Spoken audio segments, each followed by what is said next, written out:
네, 안녕하세요. 일승남입니다. 오늘은 이제 원래 순서대로라면 민사법 가야 되는데 겉핥기 순서를 제가 바꿔서 형사법으로 갔어요. 형사법은 형법과 형사소송법에 대한 거를 간략하게나마 쓴 건데 겉핥기니까 빨리 끝내기 위해서 간단한 개념 정도만 하고 갈게요.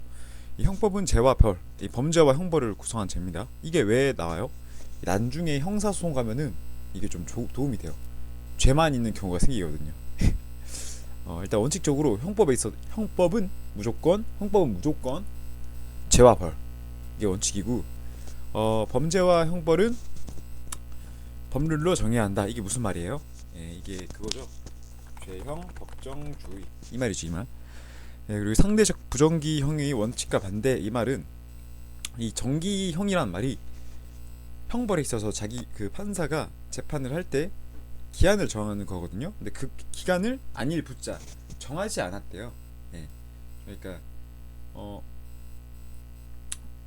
그 정하지 않았다는 말은 뭐 최고나 최한을 자기가 마음대로 한다는 말이고, 그리고 또 상대적으로 절대적이 아니라 명시된 게 아니라 상대적으로 한다, 뭐 할 땐 하고 안 한다, 뭐 이런 느낌으로 아시면 될 것 같고요. 어찌 됐든 몇 년으로 한다 이런 게 써 있어야 되는데 없는 것이 부정기형이구나, 이거를 기억하시면 되고, 또 파생 원칙, 이거는 잘 안 나와요. 문제 나온 적도 없고. 파생 원칙, 이제 관습법이나 명령 뭐 이런 거, 관습 형법도 틀린 말이다. 이렇게 해서 이게 그 저희에 있어서 이제 성문법주의라 해야 하나, 이게 무조건 법에 있어야 된다는 말이고, 이 관습 형법은 맞는 말이다 이렇게 나오는 경우가 있으니까 이거 틀린 말이니까 그거 아시면 되고, 법률주의, 이 말 자체가 법률주의라고 하네요. 법률주의니까 법률에 있는 것만, 잠시만요. 법률에 있는 것만 채택을 하여야 한다. 네. 그리고 또 법률에 있는 것을 유치해서 금지지만 이게 피고인에게 유리한 경우에는 적용한다. 이 유치해서 금지라고 말씀드렸죠 저번에. 유치해서 금지. 뭐 이런 말 있잖아요. 분류할 때는 피고인의 이익으로, 뭐 이런 말도 있으니까. 또 행위시법만 따른다. 하지만 피고인에게 유리하면은 소급한다. 이 소급표 금지의 원칙이며, 이게 또 피고인의 이익을 위해서 하니까 소급, 잠시만요. 소급 원칙이란 말 없죠. 지우고, 형법의 처벌의 기한이 명확히 정해져 있어야 한다. 이게 명확성의 원칙입니다. 명확성의 원칙이고, 이게 곧 위에선 상대적 부정기형이었으면은 밑에서는 절대적 부정기형의 원칙과 반대된다. 이 절대적 부정기 원칙과 반대란 말은 뭐겠어요? 절대적으로 부정기는 절대 기한을 정하지 말라, 뭐 이런 뜻이겠죠. 근데 그거랑 반대니까 무조건 정해라. 인간의 존엄과 가치를 보장하여야 함, 적정성의 원칙입니다. 이렇게 해서 이 형법에 의해서 파생되는 원칙이 5가지가 있다. 법률주의까지 해서 이 정도 아시면 되고, 그럼 이 형법에 있어서 이 법률이 적용되는, 이 법을 언제 적용할 건지 시간적 범위가 있습니다. 이거를 이제 국법주의와 신법주의로 나오는데, 원칙은 국법주의, 그러니까 행위를 할 때 행위시에 법률이 의한다. 즉 그때 법률이 있어야 되므로 행위를 하기 이전에, 예전에, 오래전에 법률이 있어야 되니까 국법주의. 이거를 또 행위법주의라고 말을 합니다. 또 신법주의는 이제 예외적으로 적용이 되는데, 이거는 이제 행위를 하고 난 뒤에 법이 만들어진 거니까 입법이 된 거겠죠. 그러면 뭐겠어요? 피고인에게 유리해진 경우, 예를 들어서 간통죄가 불법이었는데 이제 사라졌잖아요. 죄 항목에서 입법해가지고 형법이 개정돼서 사라졌으니까 이제 감옥에 들어가 있던 사람들은 다 나오고, 또 불륜으로 기소되고 있던 사람들은 다 없어지고, 뭐 그런 거겠죠. 장소적 범위, 이거는 위에서 배웠었고, 이 멘트가 있거든요. 우리 형법의 장소적 적용은 속지주의가 원칙이고, 또 속인주의를 보충적으로 채택하며 속인주의 말고도 보호주의가 원칙적으로 채택이 된다. 자, 이거 재밌는 거 하나 있는데, 우리 만약에 보호주의를 선택해서 우리나라, 잠시만요, 죄송합니다. 보호주의가 아니라 속인주의를 적용해서 우리나라 사람이 해외에서 사람을 죽였어요. 근데 해외에서 잡힌 거예요. 살인죄는 그 나라에서도 범죄고 우리나라에서도 범죄겠죠. 근데 그 나라랑 우리나라 이게 다르단 말이에요. 형벌을 몇 년 할지. 그럼 거기서 살다가 우리는 10년인데 거기서는 7년이에요. 7년 살고 우리나라로 돌아왔어요. 그러면 너 살인 저질렀었네. 우리나라에서는 다시 10년부터 살아 이런 게 아니라 7년을 제외하고 3년만 더 살면 된다. 뭐 이런 개념도 있으니까 아시면 되고, 이제 범죄론으로 가서 이건 성립 요건과 처벌 요건, 소추 요건이 있는데, 범죄가 성립하기 위해서는 구성 요건에 해당해야 되고 또 그 행위가 위법해야 하며 책임성이 있어야 됩니다. 이게 안중에 위법의 반대말은 뭐 정당 이런 거겠죠. 그리고 또 위법성, 조각사유, 뭐 책임을 가지지 않는 자, 뭐 이런 것도 있거든요. 위법성, 조각사유는 위법하지 않는다 이런 말입니다. 이런 말, 위법하지 않고 올바르다, 합법적이다. 그래서 자기범은, 이거는 쓰세요 여러분들이. 자기범은 행동한 자, 행동 결과로 되자, 행동 안 하는 것이 결과로 되자. 이런 말이 아닐 수도 있는데, 느낌이 자기범이 뭐냐면은, 살인범은 살인을 저질러서 사람이 죽어야 되잖아요, 그죠? 그래서 자기범이라 하고, 이 자기범의 메리트는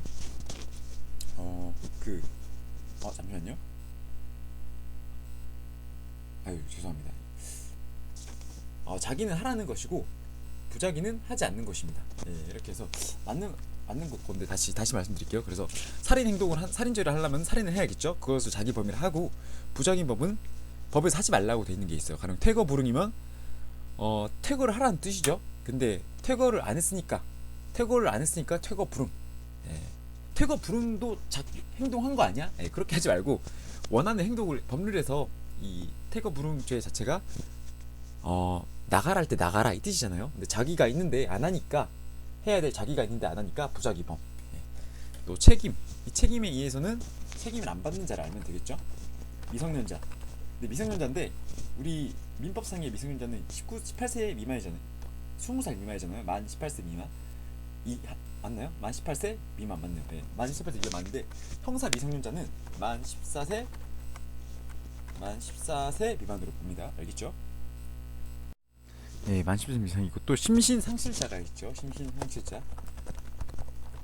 뭐 아파서 심신이 상실된 사람, 또 목류병 환자, 또 뭐 술을 취한 만취된 사람, 이런 사람도 있고, 또 마지막으로 하나 기억이 또 안 나네요. 이렇게 책임이 질 수 없는 사람들로 에게는 이제 범죄가 저질러져 있다 하더라도, 하나가 또 이제 협박에 의한 강요, 이렇게 세 가지네요. 세 가지인데, 이 사람들이 만약에 범죄를 저질렀다 하더라도 어쩔 수 없는 상황들이었잖아요, 그죠? 또 미성년 어리니까 모르고, 심신상실자는 어떠한 일이 일어나고 있었는지가 모르니까 책임을 지게 하면 안 되죠. 내가 모르는 일이 발생한 건데, 그죠? 뭐 사람이 실제로 죽었다 하더라도 그거에 대해서 인식을 못 하고 있는데 그거를 범죄를 지게 하면은 갑자기 이러한 일이 있는 거죠. 여러분들이 그냥 자고 일어났는데 아무도 못 봤어요. 근데 여러분 옆에 사람이 죽어 있다고 해서 여러분을 살인마로 몰아가는 거예요. 그것도 말이 안 된다. 그렇기 때문에 이런 것도 책임이 없다. 그래서 범죄가 성립할 수 없다. 또 협박에 의한 강요.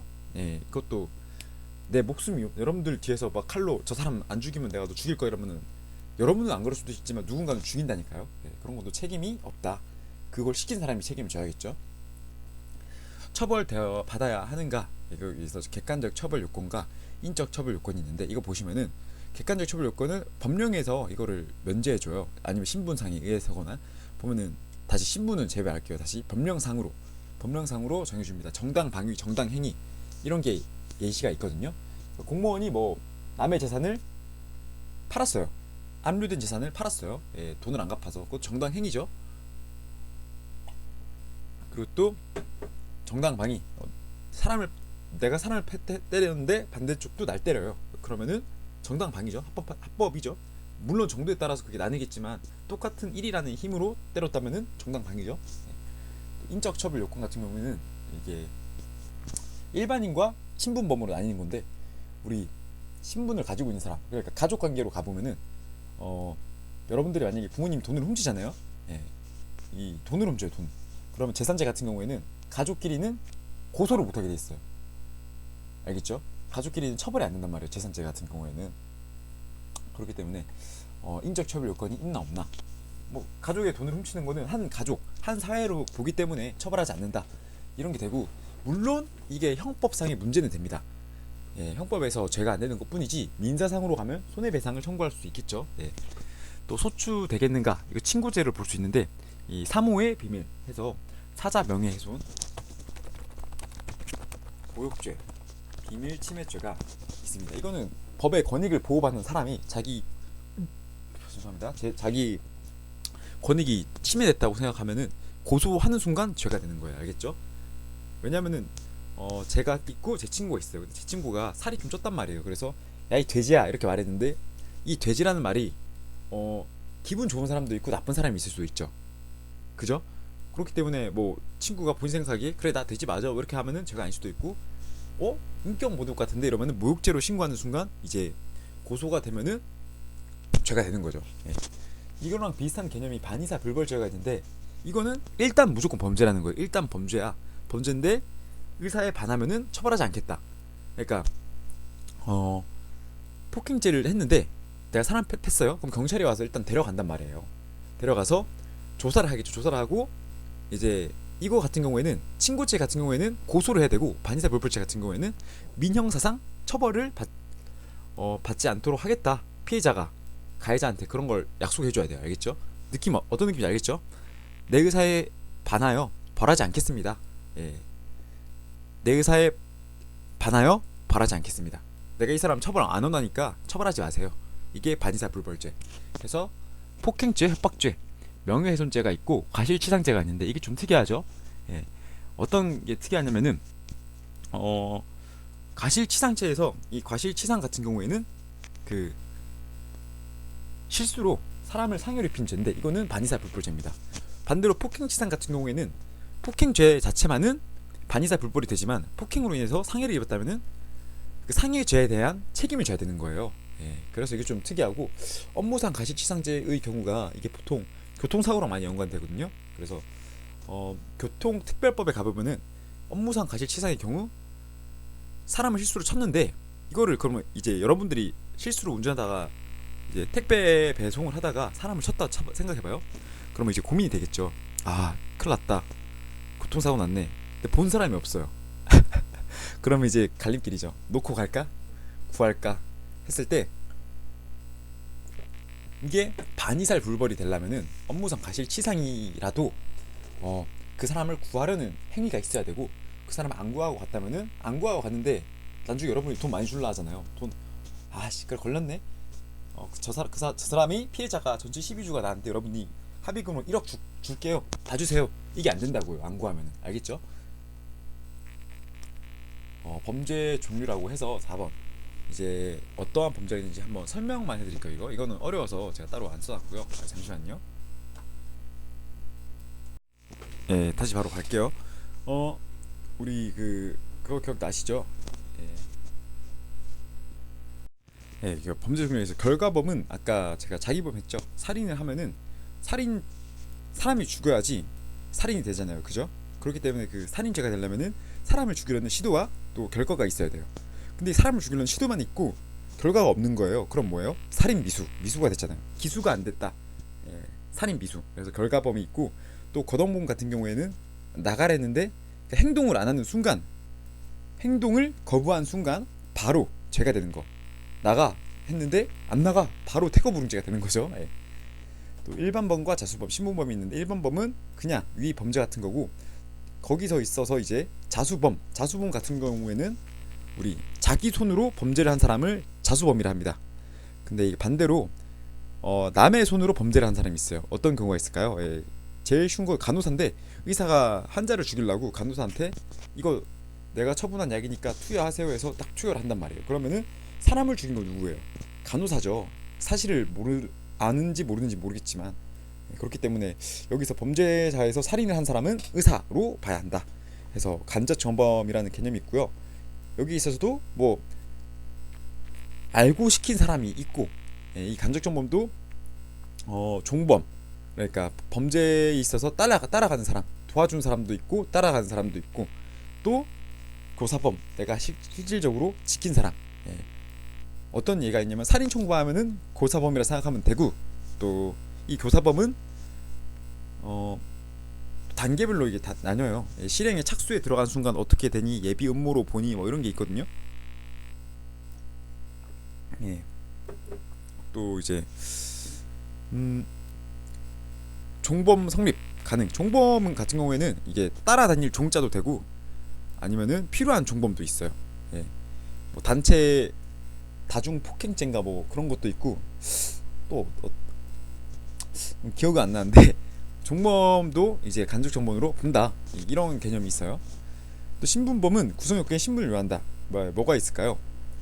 이제 우리 횡령죄로 가보면은 횡령죄 가면은 여러분들이 그 사람 이 횡령이란 말이 책 계약 관계에 있어서 한 사람의 신뢰를 저버리는 거거든요. 그렇기 때문에 그 계약 관계라는 신분이 있어야 되고 도주죄 같은 경우에는 범죄를 저지르고 도망간다는 그러한 게 있거나 아니면 뭐 탈영한다는 사람 탈영이란다 탈옥한다는 사람 그런 게 있어야겠죠. 또 부진정 신분범은 원래 범죄인데 신분범이 가중되면은 가중되는 처벌 뭐 영유아 살해죄 뭐 영유아 살해죄도 있고 또 존속에 의한 범죄 존속 살해 이렇게 나오잖아요. 존속 폭행죄 이렇게 나오잖아요. 그죠? 그냥 폭행죄인데 그런 거는 이제 부진정 신분범이라 한다. 예, 부라는 말이 좀 많이 나와서 헷갈릴 수도 있는데 가볍게 듣고 가셔도 문제 풀 때는 쉽거든요. 주로 이런 거 쉽게 나와요. 이런 거 나오거든요. 자, 위법성 조각 하면은 이제 정당 행위 정당방위 긴급 비난인데 그러면은 정당 행위는 이게 법률에 의해서 이루어집니다. 알겠죠? 법률에 의하고 신분이 있어야 되고 현행범 체포는 정당 행위입니다. 예. 보면은 법률과 업무에 의해서 그럼 경찰이 사람을 체포해요. 원래 체포는 아무나 하면 안 되죠. 법령에서 정했잖아요. 경찰만 하도록. 그러면은 경찰이 하는 정당 행위는 타당하다. 그리고 또 현행범 체포는 반대로 체포는 불법인데 현행범은 누구나 할 수 있어요. 예. 누구나 체포 가능한 거 현행범 체포. 그렇기 때문에 같은 체포라도 현행범 체포는 우리가 해도 되는 거.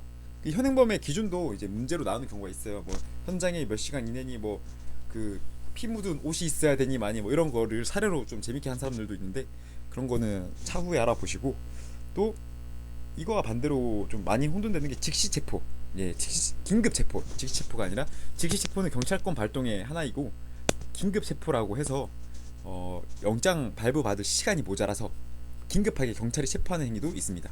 예. 긴급 체포는 일반인이 못하니까 예. 긴급 체포 자체도 정당 행위는 맞죠. 업무상의 체포니까. 정당 방위. 예. 정당 방위 같은 경우에는 뭘까요? 예. 이게 핵심은 타인 자기뿐만 아니라 타인의 부당한 침해를 막아주는 거. 예. 그거를 정당 방위를 하고 긴급 피난 같은 경우에는 또 자기와 타인의 위난을 피하는 거. 어떤 건데요? 이거는 밑에 내려가면 나올 거예요. 예. 자구행위는 자기 스스로 구하는 거. 예. 돈 받고 돈 빌려줬는데 도망갈라 해요. 근데 사람이 가지마 이렇게 잡는 행위. 예. 이 자체를 자구행위라 생각하시면은 이해가 쉽습니다. 또 피해자의 승낙. 야, 너 나 한 대 때려봐. 그래? 때린다? 때려. 퍽 때렸어요. 폭행죄. 이런 거 안 된다고요. 알겠죠? 자, 내가 위험해서 때려. 이게 뭐예요? 내가 위험해서 때렸으니까 위험한데 누가 나를 때리려 해서 내가 위험해서 때려라고 바꿀게요. 그러면 뭐가 돼요? 이게 곧 정당 방위가 됩니다. 정당 방위. 알겠죠? 부정대 정이니까 정당 방위가 되고 밑에 남이 교통사고로 위험해서 남을 밀었어요. 그러니까 내 옆에 있는 사람이 당장에 차에 칠 것 같은 거예요. 그러면은 이걸 구해야 되니까 위험으로부터 구해주는 거니까 긴급 피난. 알겠죠? 이러면은 이 정당 방위와 또 개념이 좀 잘 잡힐 거라 생각이 돼요. 또 이제 밑에 6번 책임 조각 및 감경 사유가 있습니다. 이것도 재밌어요. 이것도 이거는 이제 형사 미성년은 18세 아닌 14세 이거 아까 말씀드렸고 심신상실자 또 협박에 의한 강요는 뭐다? 없다. 조각된다 책임이. 근데 감경되는 사람이 있단 말이에요. 그죠? 심신미약자 또 심신상실자 또 심신박약인 사람. 이 사람은 장애인 이렇게 생각하시면 돼요. 편해요. 장애인은 심신이 박약한 사람인데 이런 사람들은 감경한다. 감경. 알겠죠? 뭐 형을 안 줘도 되고 아니면은 줄여도 되고 뭐 이런 개념이죠. 또 심신미약자가 있습니다. 심신미약자. 이거는 농아. 말 안 들리고 말 못하는 사람. 이런 걸 농약자라고. 또 심신상실자가 위에서 위에 있듯이 밑에도 또 있네요. 네, 밑에서 또 있어요. 밑에서 또 이게 또 목류병, 술먹 꽃버등, 그리고 안취자 이렇게 되겠죠. 이게 왜 조각사유가 아니에요? 예. 이게 안주하면 원인이 있어서 자유로운 행위라고 해서, 왜냐면 사람 만취가 된지 안 된지 당장에 증명이 어렵잖아요. 사람이 그죠? 객관적인 증거도 없고 그렇기 때문에 어떠한 문제가 발생하냐, 내가 저 사람 죽일 거야, 술 잔뜩 먹어요. 막 그 사람 주량이 몇 병인지도 잘 모르는지 막 4병 5병 먹으면 만취됐다 생각하기지 하고 죽여요. 자기는 의식이 있는데. 그리고 병원 가서 나 4-5번 먹었어서 만취자였다 이렇게 하면은 그래? 너 심신상실자였으니까 책임이 없네, 범죄 아니야, 이러면 안 되잖아요. 그래서 그런 거에 있어서는 좀 감경이 될 수도 있고, 이 위에 있는 심신상실자는 더 큰 심신상실자겠죠. 예. 뭐 어떠한 사례가 있는지 잘 모르겠는데 찾아보진 않았거든요. 왜냐면은 두 개 다 확 와닿았어가지고. 어, 음, 이게 애매하네요. 이게 식물 인간이 됐나? 그러고 애매한 개념이라고 생각되는 것도. 이거는 외우셔야 되는 파트이기 때문에 이 단어에 대한 개념만 잡으시고 구분은 잘 되시겠죠. 얘네들이 얘네보다 더 심하다 이런 거만 알면 되고, 얘가 좀 특이하죠. 협박이 강하고. 그리고 또 이제 형벌, 형벌 구분하는 거 밑에 이거 채워 넣으시면 되고, 이거 외우는 방법이 사무징 벌구감호를 먼저 외우세요. 사무징 벌구감호를 먼저 외우시고 자격 상실 자격 정지 이렇게 다 하셔도 돼요. 알겠죠? 사무징 벌구감호를 이렇게 해서 외우시고, 자격 상실 같은 경우에는 공무원이 될 자격이 없다거나 아니면 공무원 시험이 될 수 없다거나 뭐 이런 거 뺏는 거를 자격 상실이라고 합니다. 또 자격 정지는 반대로 이런 거를 정지시키는 거, 일을 못하게끔 정지시키는 것도 자격 정지라고 볼 수 있겠죠. 예. 여기서 이제 생명형은 사형밖에 없습니다. 사형. 예. 사형. 또 이제 자유형은 신체를 구속시키는 거니까 무기징역. 징역. 사무징 금까지 넣을게요. 예. 징역, 금고, 구류 이렇게 있는데, 징역은 한 달 이상 이제 사는 걸 징역이라 하고, 또 금고도 한 달 이상 사는데, 차이는 징역은 노역, 역을 부여한다 해서 징역이에요. 구류는 이제 징역이 아까 뭐라 했어요? 한 달 이상 산다 했죠? 그럼 한 달 미만, 1일 이상 한 달 미만 사는 거를 구류 이렇게 알면 되고, 재산형은 과료, 몰수, 벌금 이렇게 있어요. 그러면은 벌금이 더 크잖아요. 위에 순서에 있어서 벌금이 5만원 이상인 거 알겠죠? 과료는 2,000원 이상 5만원 미만인 거, 이하인 거, 5만원 이하인 거, 예. 5만원 미만인 거, 죄송합니다. 이게 5,000원 이상이니까. 몰수는 빼앗는 거, 예, 알겠죠? 빼앗는 거, 위험한 거 있으면, 위험한 살인 무기 있다, 빼앗아야죠. 살인의 현장에 있던 무기. 또 범죄로 인해 사기쳐서 빼앗은 거, 사기쳐서 자신 재산 이득된 거 빼앗아야죠. 예, 그런 거 있어요. 명령은 자, 이 정도 하면 명령까지 했고요. 이제 형사 절차, 형사소송에서 절차인데 이것도 엄청 길거든요. 간단하게 또 이거 수공집으로 해서 수공집, 그래서 수사, 공판, 집행 절차로 이루어집니다. 형의 집행은 이제 있어서 감옥 가니 안 가니 이런 거 나온 거고, 피의자, 피고인, 수사기관에서 수사기관의 주관적인 의심을 바탕으로 이제 수사가 개시되는 게 수사고, 그렇게 되면은 피의자라고 합니다. 그 전 단계에 또 내사자라고 있는데, 내부에서 수사하는 사람이라 해서 그거는 논외로 하시고, 일단 피의자가 있고, 피의자에 관해서 증거를 다 모으고 수사 끝나고 얘가 범죄다 이러면 어떻게 해야 돼요? 검사가 기소를 해야겠죠. 그러면은 검사가 기소하는 순간 피고인이 됩니다. 피고인, 알겠죠? 그래서 공판 절차에 가면 피고인이구나 이렇게 알면 돼요. 또 이제 집행에 있어서 형의 집행은 형을 집행하는 경우도 있고, 집행 유예되는 경우도 있고, 선고도 유예되는 경우가 있어요.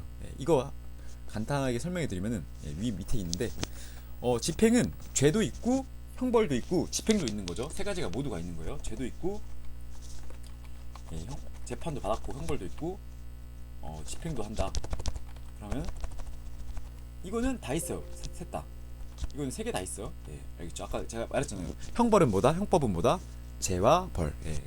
그래서 죄는 다 있어요. 그래서 근데 집행은 이제 형벌도 받아야죠. 집행유예는 같은 집행이 들어가 있으니까 얘도 형벌을 받아야 돼요. 선고유예는 형벌을 안 받아요. 죄가 있는데. 그러니까 이게 형벌이란 말이 곧 즉 형의 확정이라고 보시면 돼요. 형의 확정. 왜?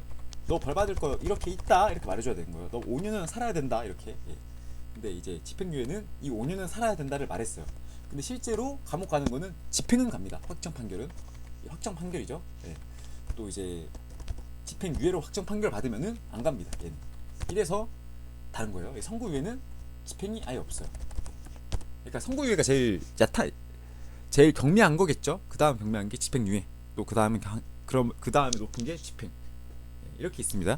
같은 죄를 짓더라 하더라도 선고유예까지 나올 수 있는 거예요. 누구는 집행이 될 수 있고 죄의 강중에 경도에 따라서 강도에 따라서 이거 설명해 드리면 됐고 또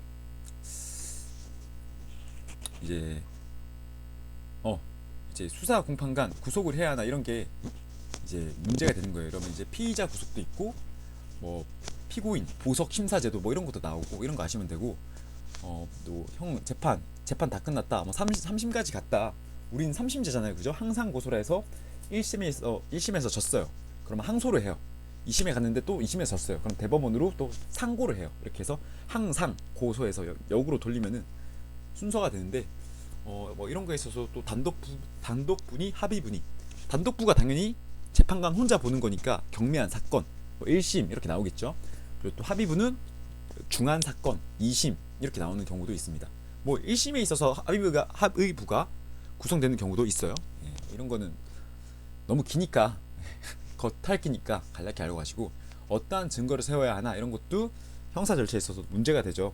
예, 증거 능력 뭐 불법으로 수집한 증거도 증거가 되니만이 그럼 어떤 게 불법이니 뭐 이렇게 나누는 거. 공판 절차 공판 절차는 간략하게 해드리면은 심리 절차는 이제 심리가 뭐예요? 깊이 생각하는 거잖아요. 이 자체가 어디에 있냐?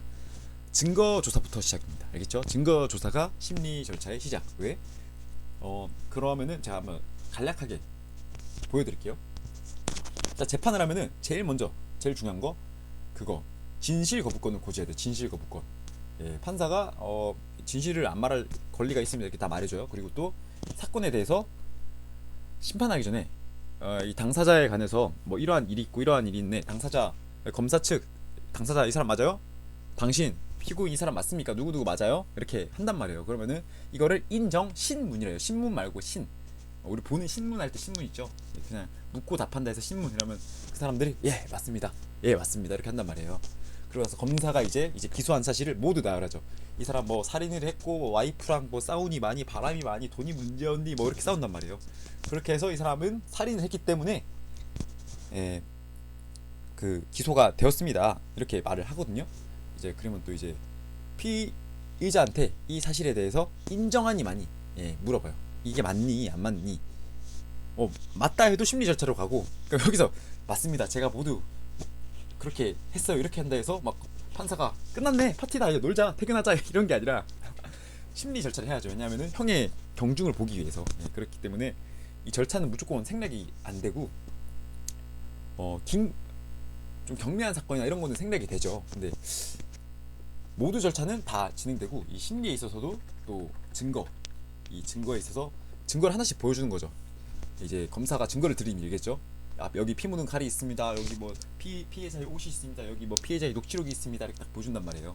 그럼 하나씩 증거를 보면서 판사가 이제 생각을 한 거죠.